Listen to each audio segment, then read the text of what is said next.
This video is going to cover numbers and variables. Numbers and variables are very important in programming languages. Once you understand the concepts, you'll be able to apply this to other languages as well. But there are some things that languages do a little different from one another, so you got to worry about those details. But we're going to be focusing on Python for this class. But just let you know that a lot of the things you'll learn in this video can actually apply to other languages than just Python. So numbers, there's two different types of numbers in Python. There's integers, and then there's reals, or what they call floats as well. I'll usually just say floats instead of reals, but depending on the language or whatever, you can use either of those if you want. Integers are whole numbers, so like numbers like 1, 2, 7, -4 are integers. And floats or reals are ones that's got decimal points in them. So negative and positive numbers that has a decimal point.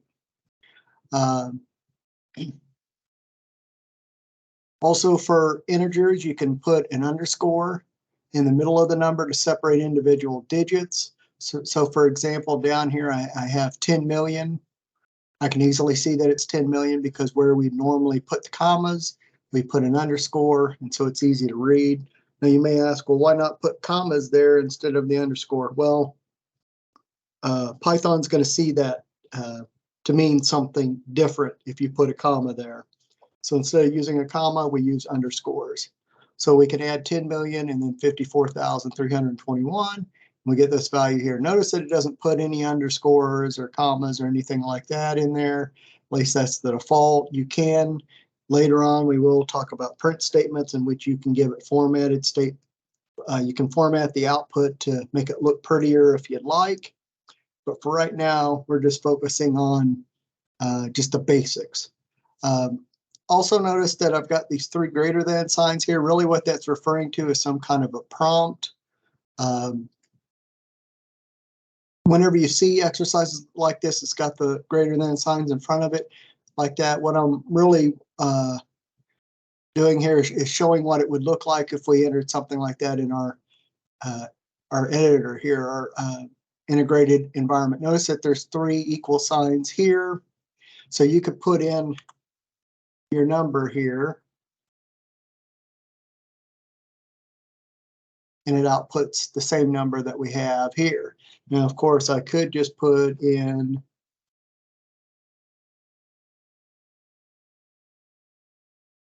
oops, I actually made a typo there, but you get the idea. You don't absolutely have to do that. So what this allows us to be able to do is to be able to play in this environment to see what kind of stuff happens. So as you see these, feel free to take these, copy and paste them, or type them out and see what happens. Experiment with trying different things and see what works. That's the best way to learn, is just to sit there and kind of experiment with some of this stuff. Be curious about it. Hey, what happens if I do this? What happens if I do that? So feel free to do that in this environment down here. Now don't do that up here, because that's not really going to work up here. But do it down here in the shell, the Python shell, and it will give you the answers you're wanting. Now, to write normal code, we would put that up here. We would create a new little window here, and we could type whatever we want. But for right now, we're starting off down here, just showing what the language can and can't do. So moving along, since we've talked about numbers, the next thing is, well, operations that we can do on numbers. Arithmetic, addition, subtraction, multiplication. Here's some examples off to the side here. No surprise there. We've all seen this for, as long as we can remember, even in elementary school. Division, modulus. Whenever you think of modulus, just think of remainder. So it's 7 mod 5 that has a remainder of 2. If you divide 7 into 5, or 5 into 7, sorry, you'd have 1 remainder 2. It's the 2 that this gives. The division, the 1, if you were doing 7 divided by 5, you'd use the division, and then this would give us the remainder. Then for the exponent, we use 2 stars there. Notice that we use 1 star for multiplication, 2 stars is for exponent. So we have 4 star star 2, so it'd be 4 times 4. That gives us a value of 16. So let's look at a few examples. 3 plus 4 returns 7. So one thing we could do is come in here and type in 3 plus 4. You notice that we get a value of 7. So feel free to go through these and try them out, maybe try different values, see what you get. Notice that one thing that we need to point out is 3 and 4 are both integers, and so for the result is also going to be an integer. Now this works for most of the operators except for division. So what we see down here, and it always returns a float. Doesn't matter what the operators are, if they're integers or floats, it's always going to return float. But just about for everything else, if one of the values is a float, it's going to return a float. Both of them have to be an integer for it to return an integer. Time for some examples. Let's say we want to calculate the number of minutes in a year. We know that there's 60 minutes in an hour, 24 hours in a day, and 365 days in a year. So we could calculate this by typing 60 minutes times 24 hours times 365 days, and we get this many minutes.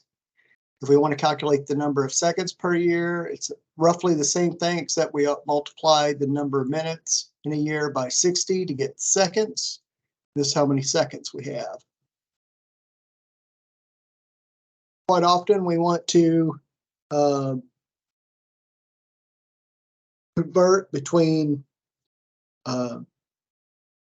Celsius and Fahrenheit. So we can if we've got a Fahrenheit temperature, we can calculate the Celsius from that. And one way to do that is I actually create a variable here and set it equal to 32. Now, in a few minutes, we're going to be talking about variables, but right now you can just think of a variable as being a placeholder. So everywhere where you see temp F, just substitute the value of 32 in. So we have 32 minus 32 is 0 times 9/5, and we get a value of 0. So by just typing the name of a variable, we get whatever value is stored in that variable. If we typed out temp F, it would return this value here, 32. Now let's say we want to do the opposite conversion. We want to go from Celsius to Fahrenheit. So this is the formula for Celsius to Fahrenheit. So we start off, let's say C is equal to 100. 100 Celsius. 100 times 9/5 plus 32. We get a value of 212. Actually, I don't think that's right. I think it should be 212.0. The reason is because this 9/5 is going to return a float. So let's look at this. Let's see if I made a mistake in the notes, which that's a very possible. That's very possible. So we got C is equal to 100. F is equal to C times 9 divided by 5 plus 32. Yeah, it should be 212.0, not 212. And the reason for that is because 9 divided by 5 is always going to return a float. And so we multiply whatever value times a float, we're going to get a float. We add about whatever value to a float, we're going to end up with a float. So this should be 212.0. Some additional exercises. Try to see if you've got time, see if you can do a couple of these. Try to see if you can write code or write something in Thony that would produce calculate the average of these. Try any of these through here. One of them or all of them, whatever you want to do, and see what you come up with. Okay, I'm going to move on to variables.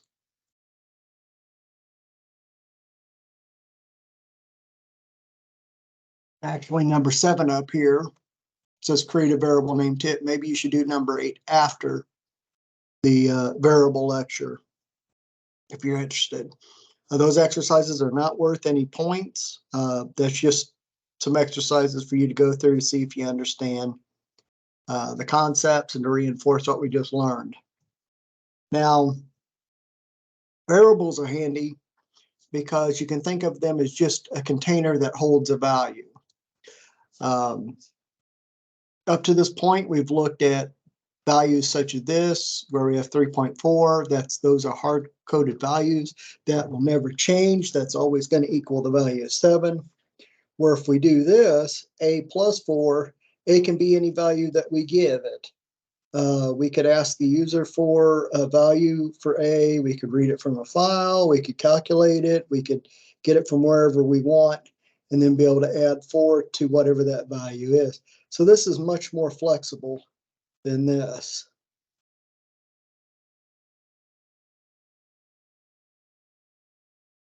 Okay, variable names.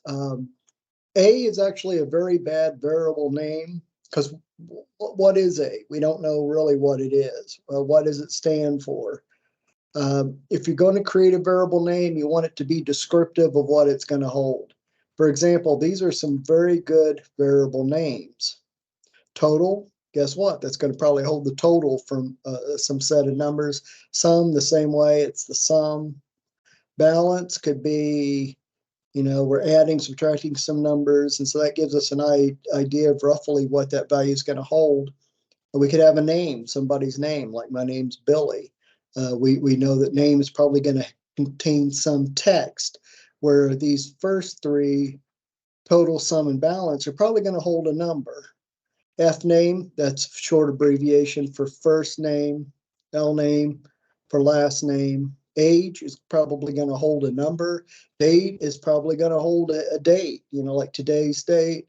Width is probably going to be a number, and length is probably going to be a number. Now, we won't know if these are going to be like an integer or float or whatever, but at least width is a lot better than using like an A or a B or something like that. So be descriptive with your names. They don't have to be real descriptive, but they need to be, they need to be at least a few letters long. Not any less than probably 3 letters. 2 letters is probably not going to be descriptive enough, but be willing, like for example here, instead of typing out balance, if somebody wanted to type BAL, that's probably good enough, because balance is kind of long, but it should be somewhat descriptive of what you're trying to hold. I kind of jumped ahead a little bit. A variable name should start with a letter, a lower or uppercase letter. It should not start with a number or an arithmetic operator such as plus, minus, multiplication, and so on. So these are good names. They start with a letter and so on. Some bad variable names is something like this, 19 name. One of the things you're going to do if you learn to program is you're going to have to think a little bit like a compiler. So one thing that you'll do is you'll look at this and you'll realize, okay, well, whenever the compiler looks at this, it's going to see a number and another number, and it's going to expect another number or probably a space to be after this. Well, since there's a character there, it's going to think, well, what is this? This doesn't seem like a valid number. So it's going to complain. Down here, minus ABC, the compiler may not complain about this, but what it's going to do is it's going to see this as negative or the opposite of whatever's in ABC. So let's say ABC contains the value of 5. It's going to see this as negative 5. And so we don't want that. So more likely it's going to complain about this But if it doesn't, it's not going to give us the results that we like, depending on how we try to use the variable.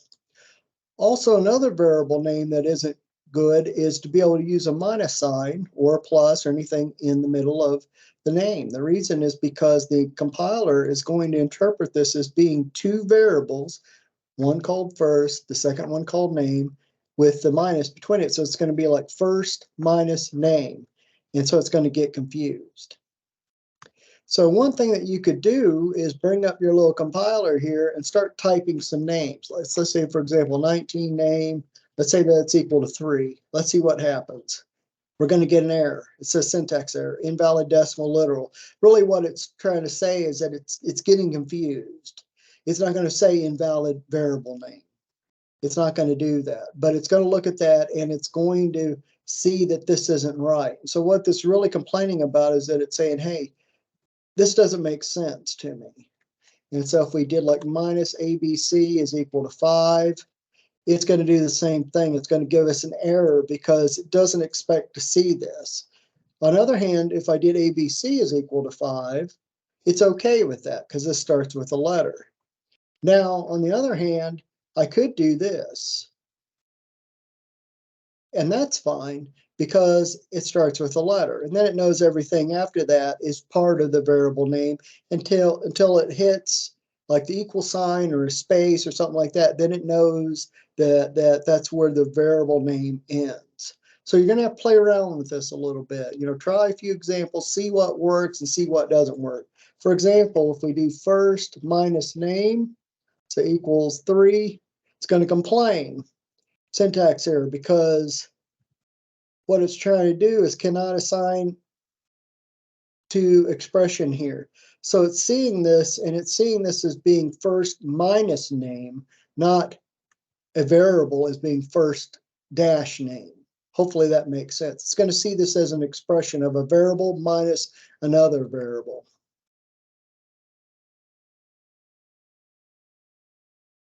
So coming down here, try not to use single variables names in most of your examples. Try to be a little more descriptive. Like what I do here is I have sum is equal to 7. So first of all, we've never created a variable called sum. So if I type in sum, actually sum is a bad variable name because there's also a function. We'll learn about functions. And so that's what it's saying here is that there's a built-in function called sum. So technically we don't want to do this. We don't want to use a variable called sum, but Python will allow us to do that though. And so if we type sum, it's going to output 7, as we see here. We can also add a variable to itself. So we can say sum is equal to sum plus 5. And if we type out sum, it's going to equal 12. See, now we added 5 to it. Now it's up to 12. We could also shorthand this. There's a shorthand abbreviation that's for plus, minus, multiplication, division, where you could do this. And that's shorthand for the longer expression. And notice it increased it by 5 again. The variable can hold a variable of any length. The only limitation is the amount of memory available. So you can hold really, really large numbers if you need to in Python. You can do really massive calculations if that's what you need to do with really large numbers. And so I'll let you try this one out if you want to. It's also good practice. We already talked about this, about the underscore. It's good practice just to write cleaner code that if you're writing a number that's really large, like 10 million, to write it out like this. The compiler, though, by default is just going to output the number like this, and that's okay. We'll learn later about how we can format these values if we want to, but it looks prettier to do it this way. So here's an example of putting a float into a variable. And here we set length equal to 3, and then we multiply it by 4, and we come up 12. A little later on, we create 2 variables. and we add them to each other. So you don't necessarily have to just have a constant like a 4 here, multiply. You can have variables on each side of your plus, minus, multiplication, or division. So that adds a lot of flexibility. Another thing to point out is that with a variable, you can also redefine the variable. So you can start it off as 4 and then set it equal to some other value. It doesn't even have to be the same type. It could be a different type if that's what you want to do. Some other languages, a lot of other languages won't allow you to do that, but Python is one of the languages that will allow you to do it. Be careful with doing this kind of stuff because it can get you in trouble from time to time, but this is perfectly legal. Something else that I want to point out is that, and of course I'm using A because I'm trying to keep it short, but really we should use a larger variable here than that. We can start off with A. Let's see if it's equal to anything. Let's put in A, and it comes back saying that A is not defined. So, okay, A doesn't exist. Let's start off by saying A is equal to 4. We output A, it's equals 4. Later, we can come in here and set it equal to pi, output the value. Now it's equal to pi. And even later on, somewhere later on in our program, we can set it equal to text. We do that with single quotes or double quotes on either side, like what we have here. So if you start off a double quote, you got to end it with a double quote. If we print out A, it says my name is Billy.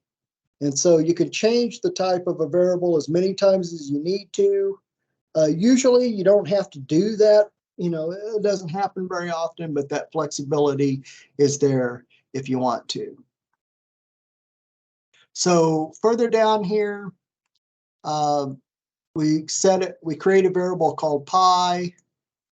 We then want to calculate the area of a circle, and we can do it this way, where pi is equal to pi r squared. I just put r2, but I mean r squared. And so we have pi times 5, and we get 12.56, so on. Here's some exercises that you can work on if you'd like.